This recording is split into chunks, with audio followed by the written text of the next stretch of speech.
ఎరుకోత్పత్తి లక్షణము 2.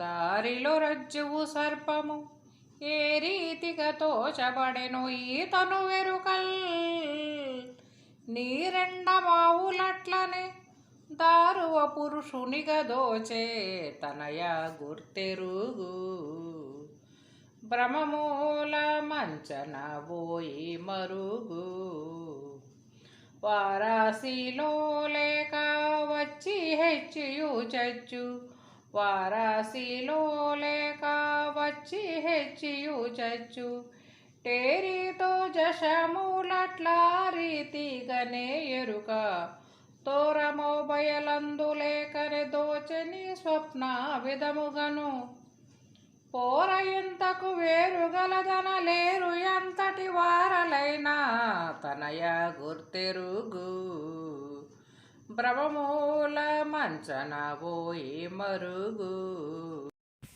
జై నిజ గురుభ్యో నమ.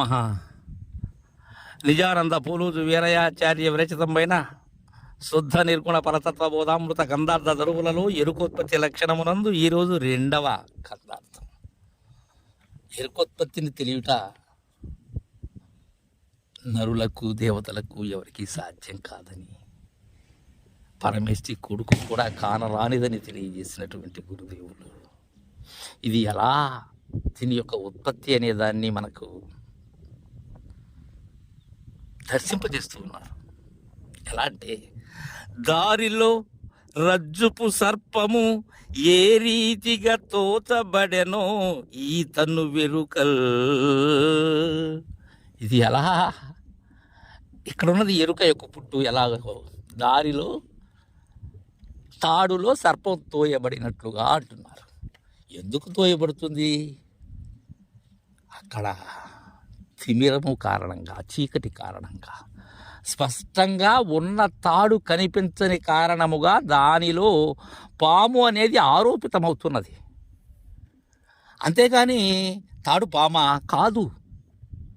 అయితే ఎందుకు అది పాములాగా కనిపించింది? అడ్డు తెరగా ఉన్నది చీకటి.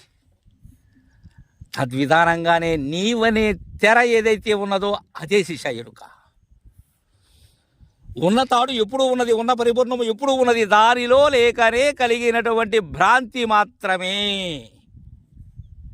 నీరెండమావులట్లనే దారువ పురుషునిగా దోచే తనయ గుర్తెరుగు భ్రమమూల మంచనవు ఈ మరుగు. ఈ మరుగు ఎలాంటిది? ఎరుక పుట్టు యొక్క మరుగు. మరుగులన్నీ తెలపమని గురుదేవుని ప్రార్థించినప్పుడు ఆ మరుగు తెలియచేస్తారు. అయితే మరుగుని మరిగి ఉండటం, మరుగులో అరగటం శిష్య ధర్మం. అది నీరెండమావులట్లనే, ఎండమావులో నీరున్నాయి ఆ మరీచికల్లో. ఆ విశాలమైనటువంటి మైదాన ప్రాంతాల్లో సూర్యకాంతి పరావర్తనము వల్ల నీకు అలా కనిపిస్తున్నాయే కానీ ఉన్నాయి అక్కడ, అటులో నీరు లేవు, అలా తోయబడుతూ ఉన్నాయి. దారువ పురుషునిగా దోచే. ఇవన్నీ కూడా కారణం ఏంటి? నీలో ఉన్న యథార్థాన్ని తెలుసుకోలేనటువంటి విధానమే కారణం. కొయ్య దిమ్మ ఉంది, ఆ కొయ్య ముద్దులో ఎవరో మనిషిగా కనిపిస్తూ ఉంది. కారణం ఏంటి? అది ఉన్నది ఉన్నట్లుగా దర్శింపలేని కారణంగా, మరేమీ కాదు కదా. నీవు దాని దగ్గరకు పోయి సరైనటువంటి కీలుతో గురితో చూసినట్లయితే అది దారువే, సరైన గురితో చూసినట్లయితే అది తాడే. ఆ కీలు ఎరిగి చూసినట్లయితే ఎండమావులో నీరు లేనే లేవు. తనయా గుర్తెరుగు నాయన శిష్య, దీని లోతు గుర్తెరుగు నాయన. భ్రమమూల మంచనవు ఈ మరుగు. దీనికి కారణం భ్రమ, భ్రాంతే శిష్య ఎరుక పుట్టు. వారాసిలో లేక వచ్చి హెచ్చియు చచ్చు ఏ రీతో జశములట్లా రీతిగానే ఎరుక. ఇంకొకటి చెప్తున్నాడు, వారాసి సముద్రంలో అంతకు మునుపు ఉన్నాయా? సముద్రంలో లేవు, లేకనే వచ్చాయి. ఏంటి? జశములు అంటే జలచరాలు.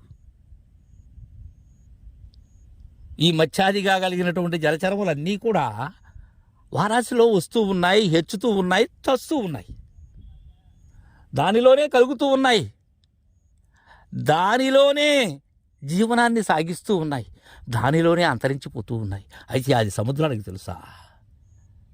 ఆ రీతిగానే ఎరుక తోరమౌ బయలందు లేకనే దోచని స్వప్న విధముగను పోర ఇంతకు వేరు గలదన లేరు ఎంతటి వారాలైనా. ఇది తీర్పిది. తోరమౌ బయలందు లేకనే స్వప్న విధముగా తోచినదే. కానీ ఇంతకు మునిపే అన్నాను నేను, కలలో తోచిన రూపము ఎలాంటిదో అలాంటిదే ఈ మూలము లేని గుర్తు, ఎరిగే శరీరము ఏమీ లేనిది. అంటే తాడు శాశ్వతం, దానిలో ఆరోపితమైనటువంటి సర్పం లేనిది. మైదానము శాశ్వతం, దానిలో తోయబడిన ఎండమావులు లేనివి. దారు అనేది శాశ్వతం, దానిలో తోయబడిన పురుషుడు లేనిది. సముద్రం ఎప్పటికీ ఉన్నది, నిండు సముద్రం. అయితే దానిలో జలచరములు అనేటివి వచ్చిపోతూ ఉన్నాయి, అది అశాశ్వతం. తద్విధానంగానే ఘనమైనటువంటి మార్పు లేనటువంటి పరిపూర్ణములో ఇది స్వప్న విధమే కానీ మరొకటి కాదు శిష్య. పోర ఇంతకు వేరు గలదన లేరు ఎంతటి వారాలైనా. ఇంతకన్నా వేరే గలదని అనేందుకు దీనికి ఒక కర్తున్నాడు అనేటువంటి విషయమంతా కూడా లేదు నాయన. ఎంతటి వారాలైనా సరే దీనికి ఆమోదం తెలపవలసినదే, గురువు యొక్క పాదము పట్టవలసినదే. అన్యదా వేరే మార్గము లేదు అని తెలియజేశారు. తర్వాత ఇక్కడ రేపు ముచ్చటించుకుందాం. జై గురుదేవా.